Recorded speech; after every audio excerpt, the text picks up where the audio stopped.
Muy buenas tardes, mi nombre es Sergio Ronceros Medrano, soy profesor de la Universidad Nacional Mayor de San Marcos, he sido decano de la Facultad de Medicina de la Universidad Nacional Mayor de San Marcos y presidente de la Asociación Peruana de Facultades de Medicina.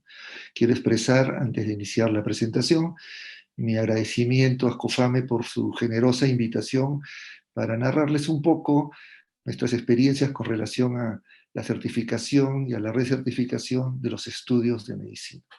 Vamos a empezar la presentación. Eh,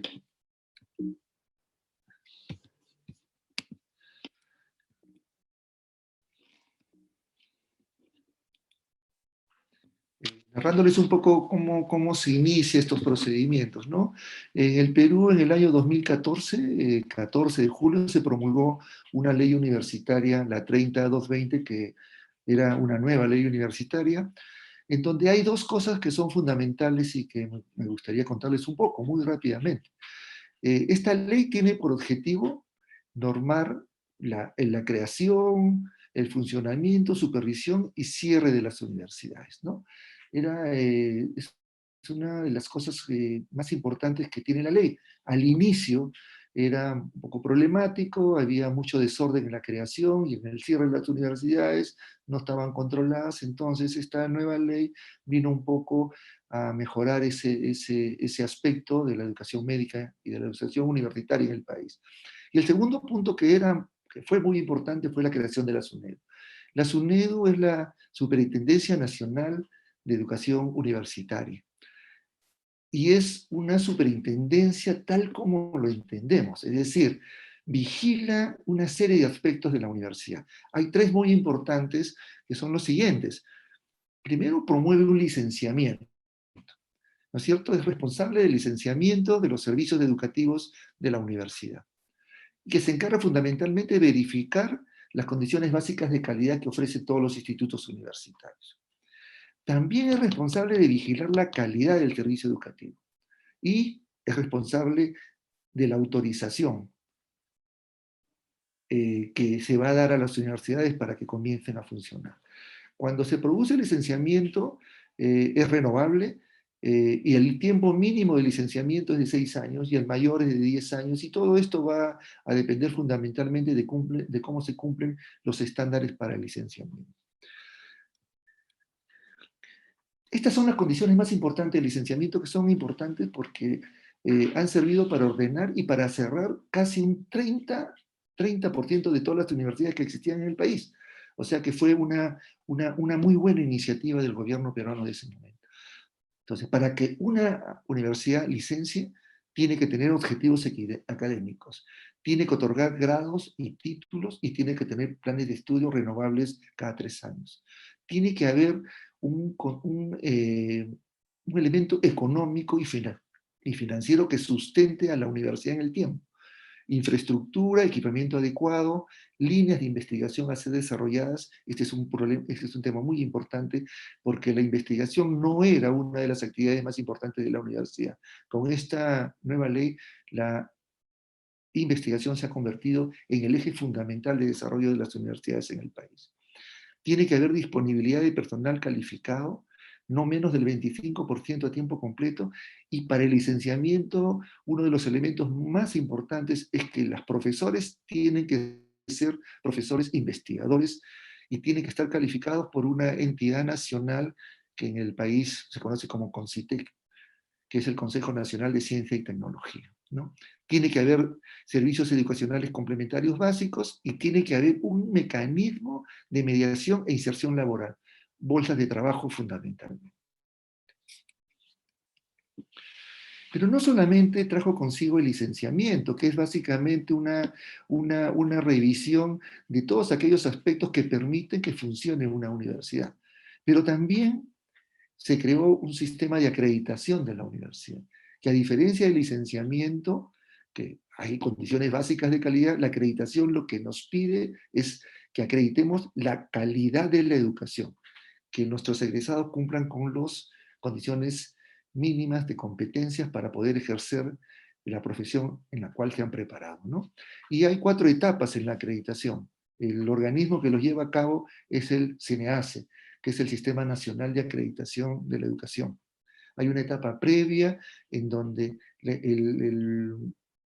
la universidad o los institutos voluntariamente se presentan al CINEACE para expresar su voluntad de ser acreditados. Solamente para todo lo que es ciencia de la salud, la acreditación es obligatoria, y ya estamos en ese proceso. Para el resto de facultades que son diferentes, que hacen educación diferente a la ciencia de la salud, todavía sigue siendo voluntario. Luego de esta expresión de voluntad para acreditarse, sigue un proceso de autoevaluación en la cual cada universidad y cada programa académico se evalúa para ver si cumplen las condiciones que están expresadas en un documento de estándares mínimos que tiene CINEACE. Luego de esta autoevaluación y luego de que la entidad de educación ha revisado todos los elementos y cree que está en condiciones de pasar a un proceso de evaluación externa, esto se realiza. La evaluación es realizada por una por una institución, perdón, nacional o extranjera que hace o que mira el cumplimiento de estos 34 estándares y solamente acredita una institución cuando ha tenido el logro pleno de todos los estándares. En caso contrario, la institución no es acreditada. Una vez que se cumple este elemento, este tercer elemento que es muy, muy importante, se reúne el Consejo Directivo de CINEACE y ellos expiden una resolución que acredita a la institución, puede ser por 2, 6 o 10 años, dependiendo de cuándo fue el cumplimiento de cada uno de los estándares de los que estábamos diciendo anteriormente.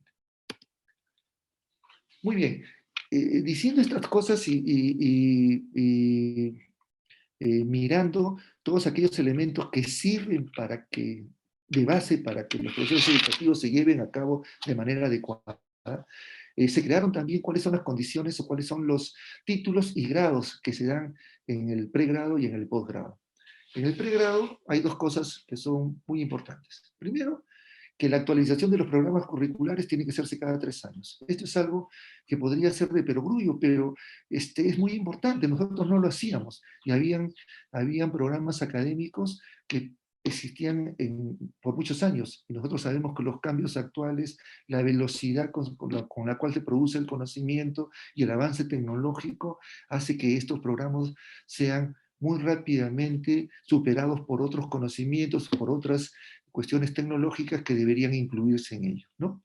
Ese fue un elemento importante y por eso que nosotros estamos cada 3 años evaluando los planes curriculares y modificándolos de acuerdo a las condiciones que se presenten dentro del país y fuera de él también. Y otra cosa que fue muy importante para nosotros fue la creación de los estudios generales.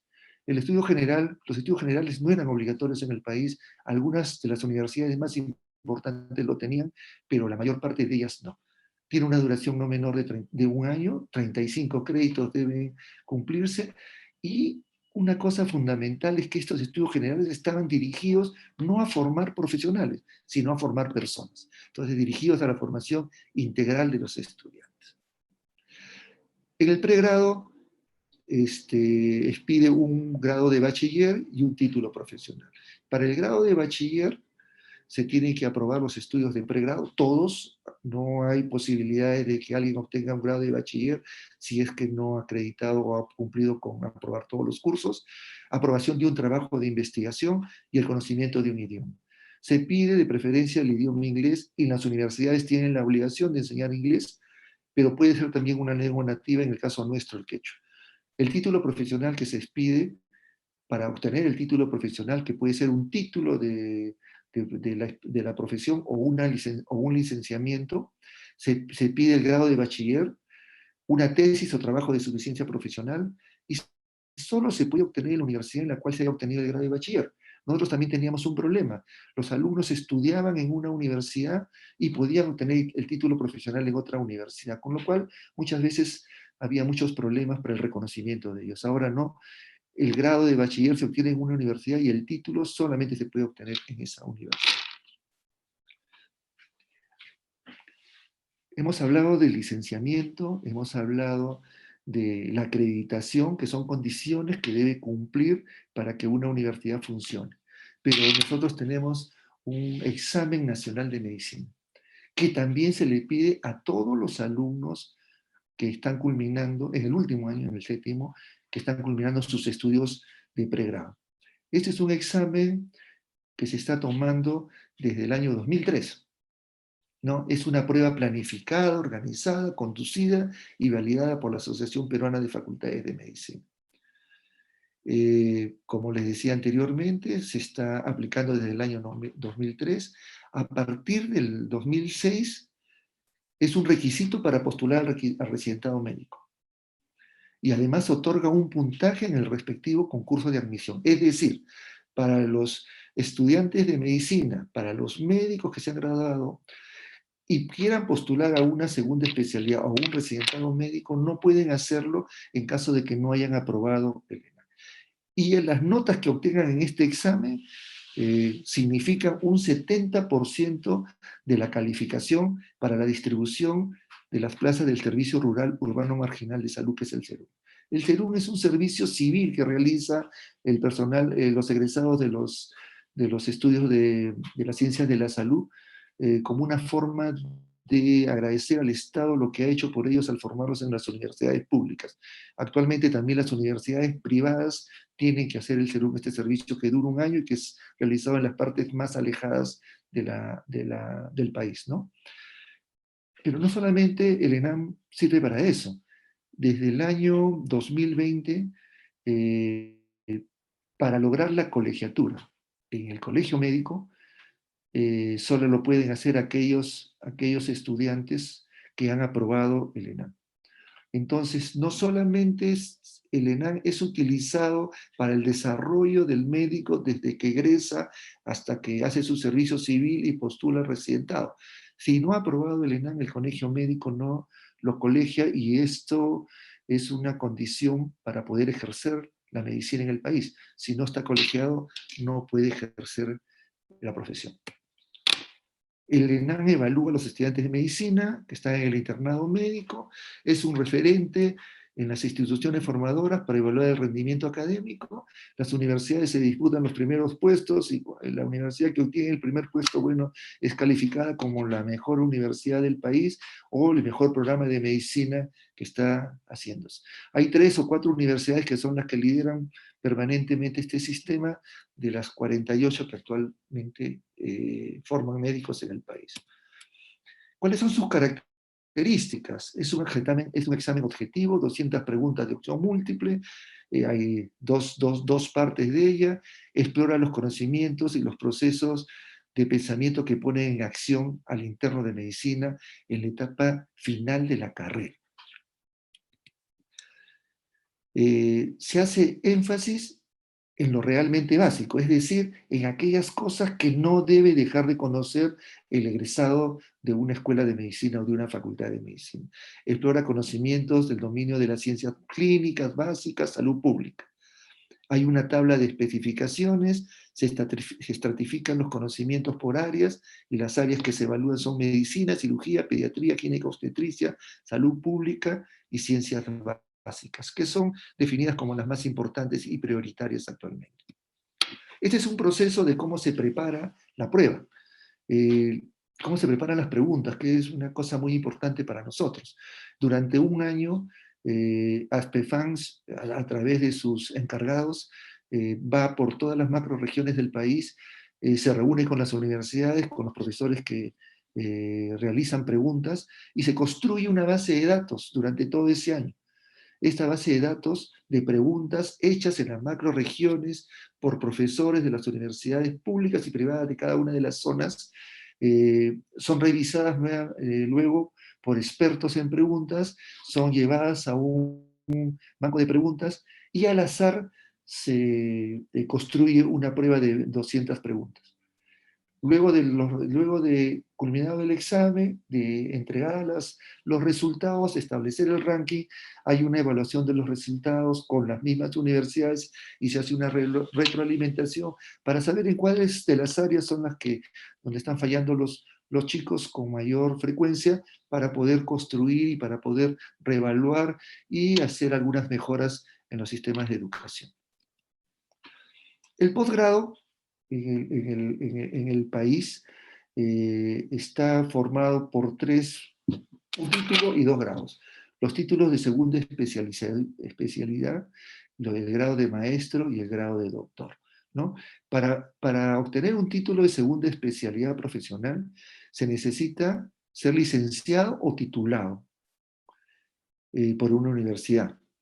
Estos estudios de segunda especialidad son generalmente de 2 semestres, 40 créditos, hay que hacer una tesis o un trabajo de investigación, pero en el caso del residentado médico son condiciones diferentes, porque el residentado médico, en el caso del Perú, tiene una ley especial, y en esa ley el cumplimiento para el residente es que haya estudiado durante 3 años, aprobado 120 créditos y haber realizado un trabajo de investigación, el cual tiene que ser sustentado.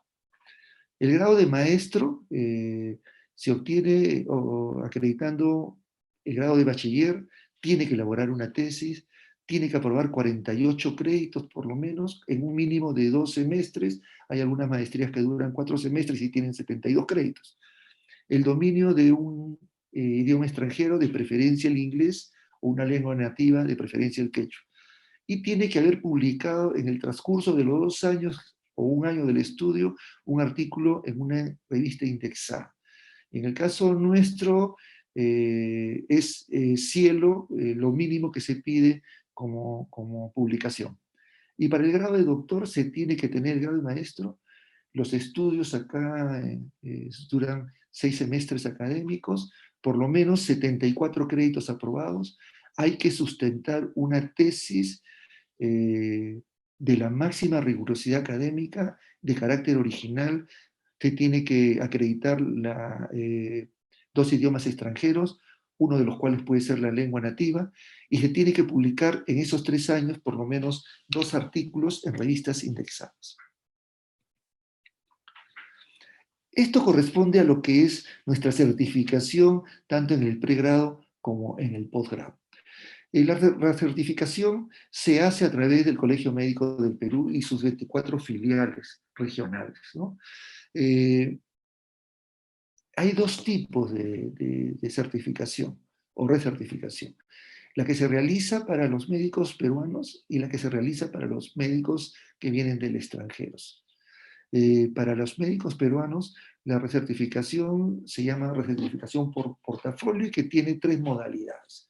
La modalidad manual, donde se entrega un expediente en físico en cada una de las oficinas acreditadas para este sistema, en cada uno de los locales de los colegios regionales o el que está en Lima.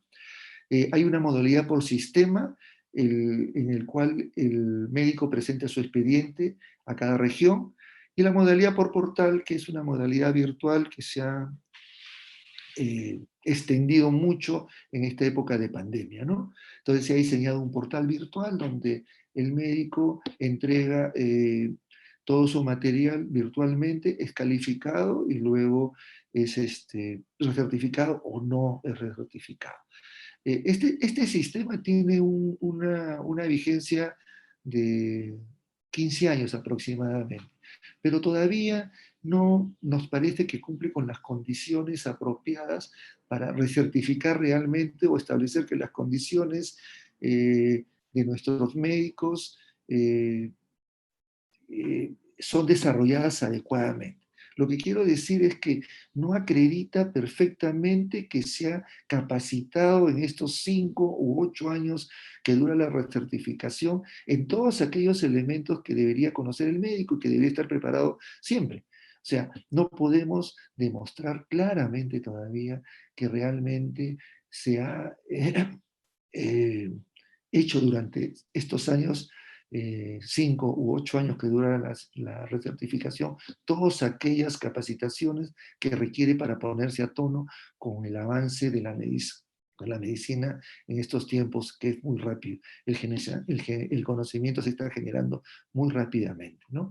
Entonces, acá se califica mucho el ser profesor de la universidad, el ser investigador, el haber participado en congresos, el haber sido editor de revistas o el haber sido participante de algunas conferencias extranjeras, es decir, cosas que son básicamente de conocimiento, de teoría y que son de impartir conocimiento también. Entonces, todavía nos parece que acá hay un problema que debería mejorarse, ¿no?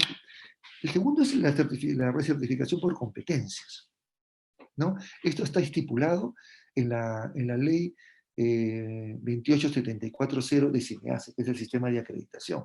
Y acá los elementos ya son diferentes. Todavía no se desarrolla totalmente, todavía sigue siendo un poco voluntario, pero se está generando todos aquellos espacios que permitan que más adelante todos los médicos, al cabo de un tiempo de ejercer la carrera, tienen que ser recertificados y que acrediten que realmente están a tono con lo que es la medicina actualmente.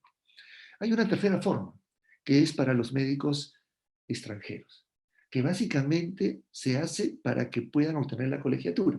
Como les decía anteriormente, en el Perú, si no son colegiados, en el Colegio Médico del Perú no se puede ejercer la profesión.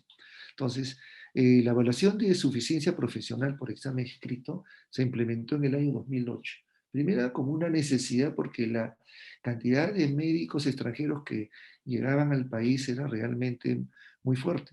Pero esto se ha incrementado muy, muy fuertemente en los últimos 3 años. Y yo diría que ha sido explosiva en el último año y fundamentalmente son médicos venezolanos y bolivianos, ¿no?